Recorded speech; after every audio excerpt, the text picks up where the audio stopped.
We got leftover chili. We want to tailgate? I know, Texas Goulash. Watch this recipe, it's good. So in my pot here, I have 1 pound of large elbow macaroni. It's been boiled and drained.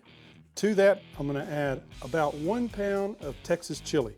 SuckleBusters is the best. To that mix, we're gonna add a 15-ounce can of Hunt's tomato sauce.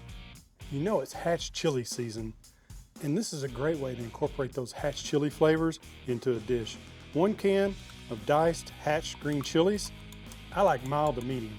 Next, we want to add 1 yellow onion diced finely. And to that, we want to add about 8 ounces shredded cheese. After all the ingredients are in here, just stir it in, get it all incorporated. After it's incorporated, I like to add about 1 cup of beef stock. This will help maintain the moisture while it's cooking on the grill. Okay, it's all stirred up. We're just going to transfer this to our baking dish and put it on the grill. I'm going to take it to my Traeger grill. It's rolled up to 300 degrees. It's going to cook for about 20-25 minutes.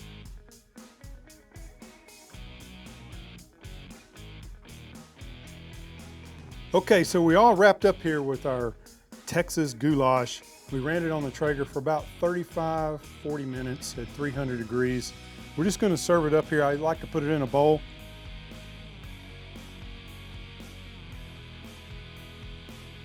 The Texas Goulash, it makes a nice hearty meal. The chili really sets it off. And I like the fact that it's all in one and you can just serve it up and enjoy.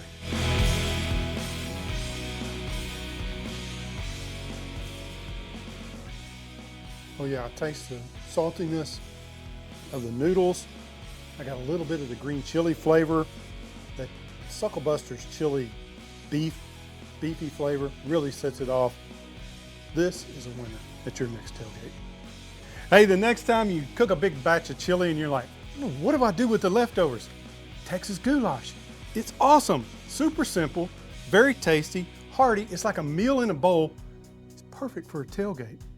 And for tailgates, if you want some more recipes, check out this link above for all of our tailgate recipes.